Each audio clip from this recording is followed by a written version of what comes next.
Hi guys, and welcome back to my channel. So this week I thought I would start a new series kind of talking about like my 5 favorite books in different categories. So I'm going to start out with my 5 favorite classics, which I've kind of mentioned some of these before, but they're just books that I really like, and everyone should read some classics in their life. So I think that these are books that you should pick up, go find. Don't be intimidated. Some of these are bigger, but they're so good that it's totally worth it. So the first book that I'm going to start out with is one that I don't actually have the print copy of, so I need to start out with that one so I don't forget about it. But it is Wives and Daughters by Elizabeth Gaskell. And I think I read North and South also, so that's her one that everyone's heard of because BBC did a, like a drama series based on it, which is really good. But I honestly didn't like the books as much. But Wives and Daughters is another book that Elizabeth Gaskell wrote, and I listened to that one last year. I loved it so much. It's such a good book talking about just like patience, if you love someone and just waiting for them. And I felt like the character development was so good. Main character has so many qualities that you want to like emulate in your own life. I actually really want to read that one again because I liked Wives and Daughters so much. The next book that I definitely think you should read, it's a classic book, and some could say that it is the classic of all classics. It's one of the best books that is ever written, and that is Lord of the Rings by J.R.R. Tolkien. So this is the first one, The Fellowship of the Ring. So there's 3 books. It's actually interesting. So the way he wrote it, there was 6 books, and then now today it's published in 3 books with 2 books within each one, if that makes sense.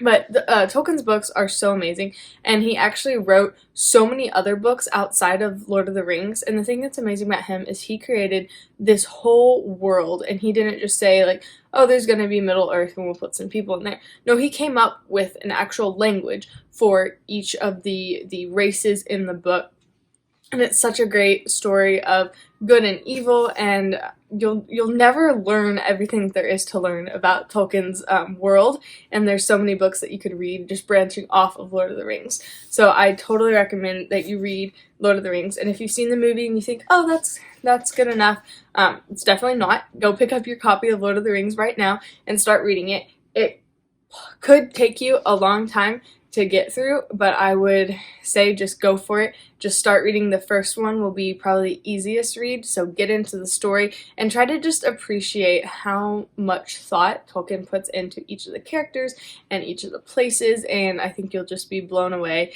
And there's so many good quotes in there. I've read all of them before, and last summer I read The Fellowship of the Ring and The Two Towers, and I still have to read The Return of the King, so I need to read that this year.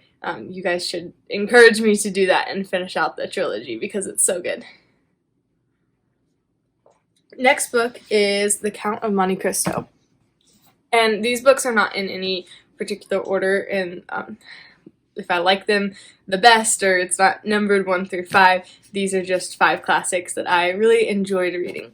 So the next one is The Count of Monte Cristo, and this one is so good. I listened to The Last Bookshop in London last month, and it was one of my favorite modern books. But anyways, they mentioned The Count of Monte Cristo and just how good it was in there, and it made me remember just how great of a book it is.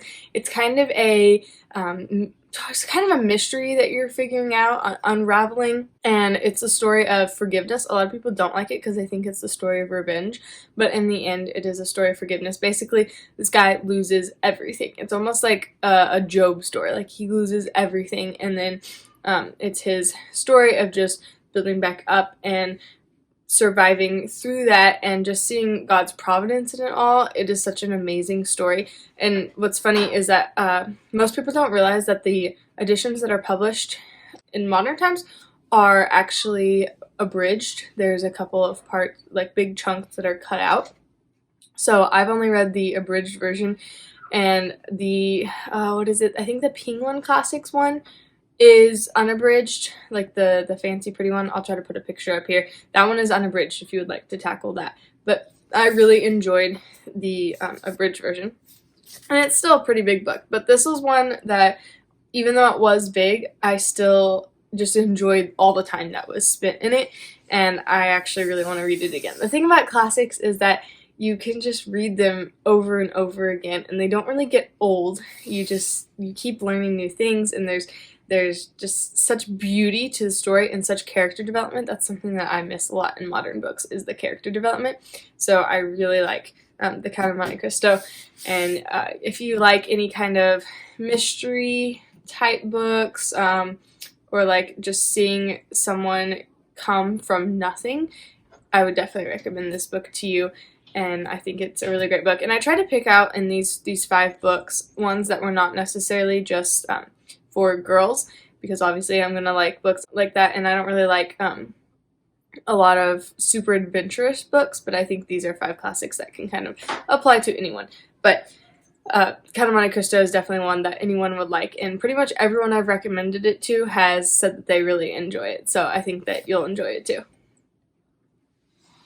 And then the next book is Les Mis, or Les Miserables, by Victor Hugo. So this one is actually the unabridged one, which I have not read. There is a huge chunk in the beginning that kind of talks about the Battle of Waterloo. So the reason that Victor Hugo wrote this was he kind of used it to show a lot of the stuff that was going on with Napoleon and just what was going on in France at that time.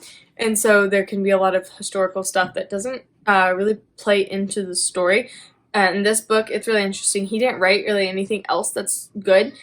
Les Mis is an amazing story, so sweet, made me cry when I read it, but you can kind of tell that this was like the only big thing that he wrote, and it's, I don't know, it's so good, but you can tell he's not like a prolific writer. But basically, this is about a peasant who was unjustly imprisoned, baffled by destiny, hounded by his nemesis, and basically he has to survive. It's almost kind of a story similar to Count of Monte Cristo, but everything's going wrong for him, and he has to build a new life for himself, and he has to learn forgiveness is another huge theme in Les Mis. I enjoyed reading it, and I was sad that I put it off for so long. I read it last year, and I started out with the unabridged version, but I was like, I can do it, because who would read an abridged book? And I got about 200 pages in, and I was like, is this ever going to end? So I think there's definitely parts in the unabridged version that they should have added into the abridged one, but there was just a lot of really boring stuff in the beginning, so maybe start out with the abridged, and if you really enjoy that, then you can jump up to the big one with all of the extra stuff added in.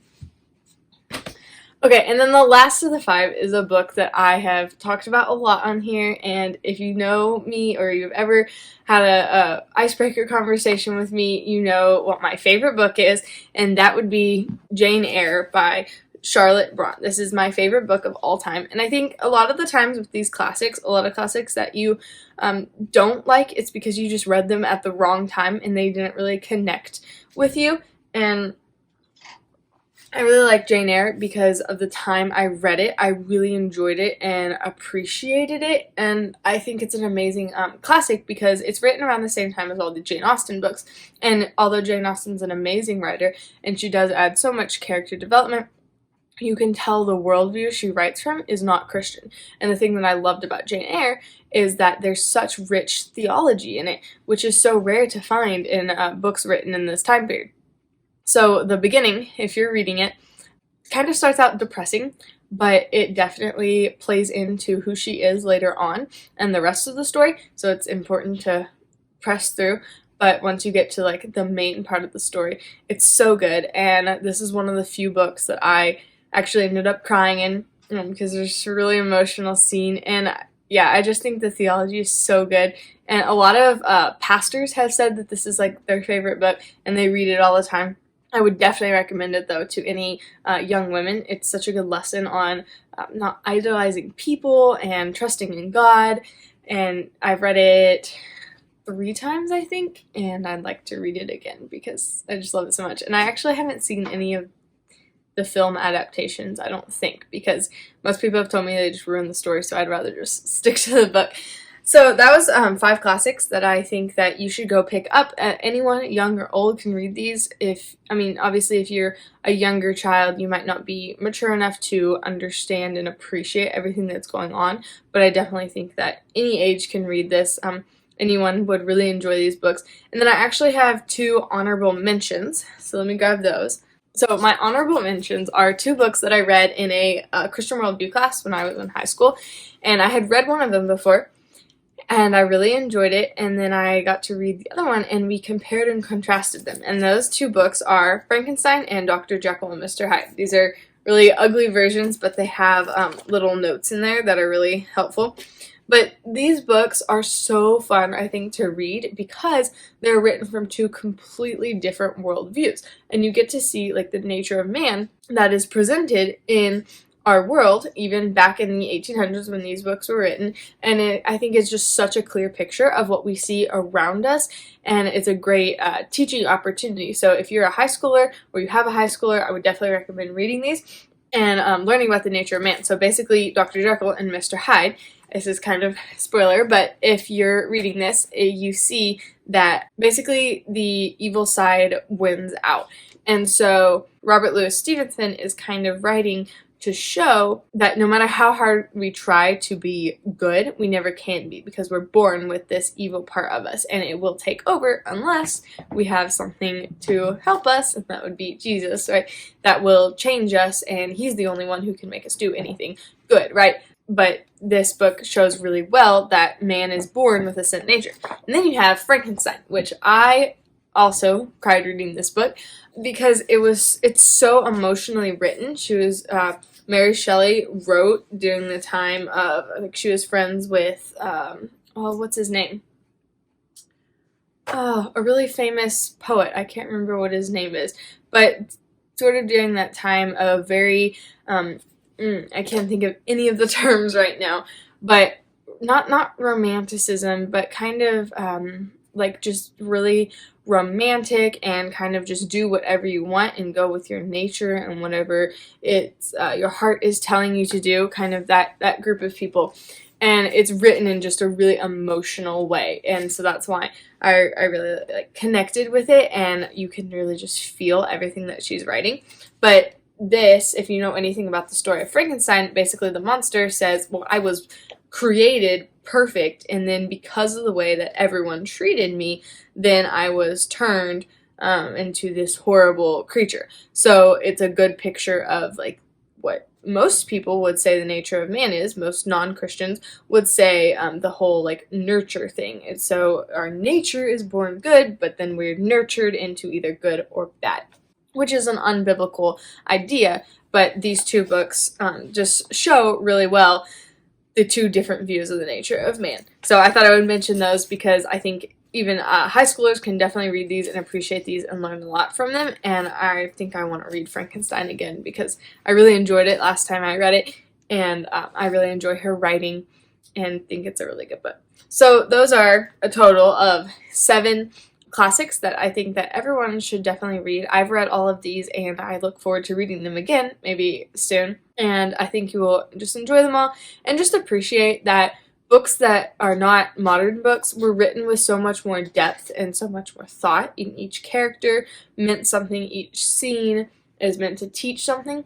So if you have kids who are struggling with the books that are written these days, I would recommend giving them some classics to read, and that will definitely build them and just show them these core values that are not taught in just society today. So I hope that you go pick up these books. I will leave links in the description below for each of them so that you can get them off of Amazon. A lot of them also have audiobooks if you go look on your library app or Audible. And let me know if you've read any of these books below in the comments. Tell me your thoughts on them, and let me know if you think I should have added any books to these 5 classics. If you have a list of 5 classics everyone must read. I will see you next week. Bye.